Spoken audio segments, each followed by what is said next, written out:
l'esprit des putains et qui, en devenant, procurait un grand profit à se mettre, vint au devant de nous. Il y a des femmes qui sont utilisées par leurs maîtres, par des marabouts, par les diables, par des démons, par des féticheurs, par des nganga. Cette femme était manipulée, était chevauchée par ses maîtres. La Bible dit ses maîtres.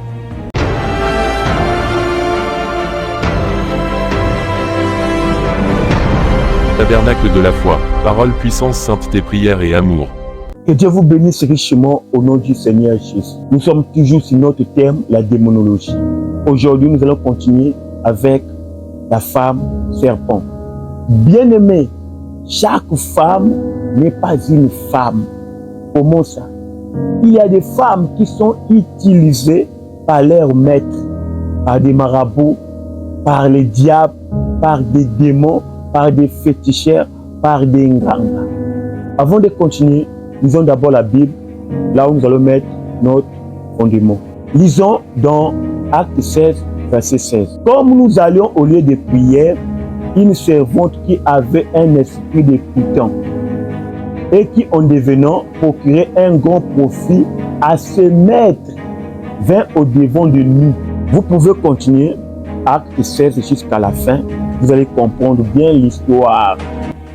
Cette femme était manipulée, était chevauchée par ses maîtres. La Bible dit ses maîtres. Le monde est devenu compliqué. Cette femme prophétisait. Elle avait suivi Paul dans le lieu de prière. Bien aimé, même à l'église, il faut savoir choisir ta femme. Quand Adam a vu Ève, Adam a dit, voici, cette fois-ci, celle qui est os de mes os et chair de ma chair. Regardez bien, Adam a commencé par les os. Or, les os, c'est à l'intérieur. Il n'a pas dit chair de ma chair, il a commencé, voici celle qui est os de mes os et chair de ma chair. Or, les os se trouvent à l'intérieur, qui veut dire le caractère. La beauté d'une femme, c'est son caractère, et non sa beauté extérieure. Cette femme était belle, mais elle vivait pour procurer de l'argent à ses maîtres. Imaginez-vous des hommes qui sortaient avec cette femme. Cette femme était très belle, présentable, mais elle était facile. Quand les hommes l'appelaient, elle venait. Et les hommes pensaient sortir avec une femme. Or, ils sortaient avec un serpent, avec un python. Et ce python faisait quoi? Ces pythons prenaient leurs semences. Voilà pourquoi il y a des hommes qui sont sortis avec des femmes. Et aujourd'hui, ces hommes ne peuvent plus féconder une femme. Pourquoi? Parce que leur semence a été récupérée. Voilà pourquoi d'autres hommes veulent travailler quelque part. Ils ont des refus, ils ont des diplômes. Pour travailler, c'est difficile. Pourquoi? Parce que leur chance, leur grâce a été récupérée quelque part. Voilà pourquoi, toi qui prêchais avec l'onction, qui pouvais prier pour les gens, il y avait des guérisons. Mais depuis que tu t'es tombé avec cette sœur belle-là, le diable avait récupéré cette puissance. Tu es devenu Ichabod, toi homme de Dieu. Pourquoi? Parce que tu es parti avec une femme serpent. Quand Dieu est contre l'impudicité ou adultère, vous pensez que Dieu se trompe. Non! Si Dieu est contre ça, ça veut dire que Satan aime ça. Imaginez-vous, cette femme avait sorti avec combien des hommes? Bien aimés, toutes les femmes ne sont pas des femmes.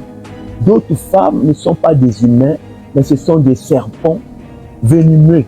Voilà pourquoi depuis que tu t'es sorti avec cette femme, tu as eu une maladie incurable. Pourquoi? Parce que ta santé a été soutirée. Comment tu regardes une femme en route, tu commences à draguer et vous sortez avec elle. Bien-aimé, dans le monde de Satan, même le préservatif ne peut rien jouer. La Bible dit, quand vous allez avec une prostituée, vous devenez une seule chair. Vous devenez une seule personne. Et aujourd'hui, des hommes politiques utilisent de telles femmes pour avoir des forces. Un homme politique passe sur cette femme, il laisse un serpent sur elle. Et toutes les personnes qui vont sortir avec cette femme va l'insister. Elle va récupérer chaque grâce, chaque étoile, chaque puissance chaque chance sur ces hommes-là. Voilà pourquoi vous allez voir que la mort est devenue facile. Les gens meurent bêtement. Pourquoi? Parfois, ils sont déjà sacrifiés. Bien-aimé, quand tu regardes une femme pour la première fois, tu commences à sentir envie de sortir avec cette femme. Tu veux la prendre. Sache-le, il y a une puissance d'envoûtement là. Comment pour la première fois tu regardes une personne, tu dis que c'est un coup de foudre. Chez nous les chrétiens, le coup de foudre n'existe pas, mais c'est de l'envoûtement. Que Dieu vous bénisse richement. Abonnez-vous sur notre chaîne. À la prochaine.